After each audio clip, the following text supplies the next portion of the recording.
नमस्कार, मैं पूजा जादव और आप देख रहे हैं द फैक्ट इंडिया। अभी कुछ समय पहले ही 5 राज्यों में विधानसभा चुनाव का घमासान थमा। बीजेपी ने एक बार फिर अपना दम दिखाते हुए 5 में से 3 राज्यों में सरकार बनाई और सभी राज्यों में नए चेहरों को मौका देकर सभी को चौंका दिया। बीजेपी के इस शानदार प्रदर्शन ने सभी विपक्षी पार्टियों की भी चिंता बढ़ा दी। अभी कुछ महीने बाद ही लोकसभा चुनाव भी होने वाले हैं और विधानसभा चुनावों में बीजेपी की धमाकेदार जीत ने कहीं ना कहीं ये मैसेज दे दिया है कि इस बार भी मोदी लहर का दबदबा कायम है। इसी बीच गठबंधन जिसे लेकर काफी चर्चाएं चल रही थी कि ये गठबंधन लोकसभा चुनाव में बीजेपी का काम बिगाड़ सकता है। उस गठबंधन का नाम रखा गया इंडिया अलायंस। इंडिया अलायंस की नींव सभी बड़ी विपक्षी पार्टियों ने मिलकर रखी, जिसमें नीतीश कुमार का भी एक बड़ा रोल रहा था। लेकिन अब खबरों ने एक बार फिर से सियासी माहौल को काफी गर्म कर दिया है। दरअसल खबरें आ रही हैं कि नीतीश कुमार जो बीजेपी को पटखनी देने की बातें करते थे, वो पलटे मारकर बीजेपी का ही साथ देने वाले हैं।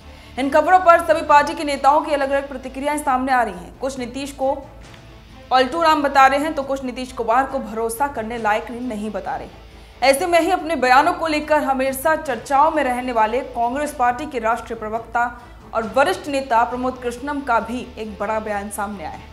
कृष्णम ने आलाकमान को सलाह देते हुए कहा है कि ऐसे बैसाखियों का सहारा लेना छोड़ दें।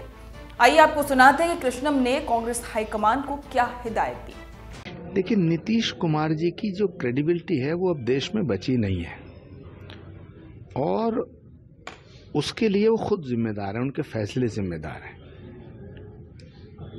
उनके फैसले से और उनकी हरकतों से जेडीयू की जो हरकतें हैं, जेडीयू के नेताओं की जो बातें हैं, उनसे ऐसा लगता है कि जो इंडिया गठबंधन नाम की एक नई उम्मीद विपक्ष को मिल रही थी, उस पर बहुत बड़े संकट के बादल मंडरा रहे हैं। कांग्रेस पार्टी को चाहिए कि पूरे देश में अकेले चुनाव लड़ने की तैयारी करे।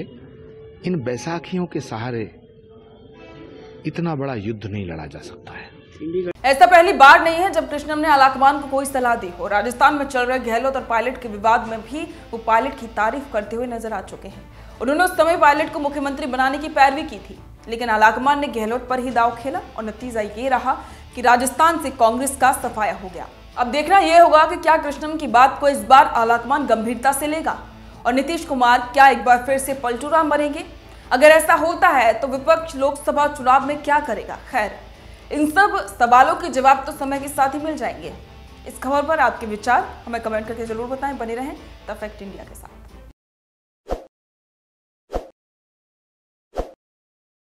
ताज़ा खबरों के लिए विजिट करें द फैक्ट इंडिया की वेबसाइट और डाउनलोड करें द फैक्ट इंडिया ऐप।